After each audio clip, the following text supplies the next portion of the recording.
আজকে আমি আলু দিয়ে নতুন ধরনের একটা ভাজি তৈরি করে দেখাবো। এখানে আমি আলু পাতলা করে কেটে নিয়েছি এবং তেলের সঙ্গে ভেজে নিব।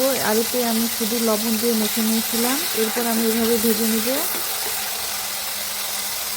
হালকা ব্রাউন কালার করে ভেজে নিব। এই আলু ভাজি খেয়েছিলাম বড় একটা রেস্টুরেন্টে পোলাওয়ের সঙ্গে, এবং সেখান থেকে রেসিপিটা শিখে এসেছি। এই আলু ভাজি পোলাওয়ের সঙ্গে খেতে অসাধারণ লাগে।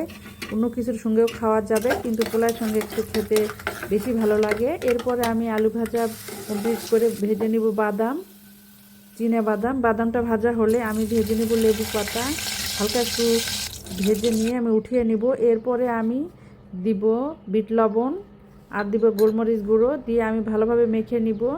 ভাজা আমার কমপ্লিট। এটা পোলাও বা ভাত সবার সঙ্গে খাওয়া যাবে। এটা খেতে অসাধারণ টেস্টি হয়। আপনারা যদি এভাবে তৈরি করে খেয়ে আমাকে কমেন্টে জানাবেন যে ভাজিটা কেমন তৈরি হয়েছে।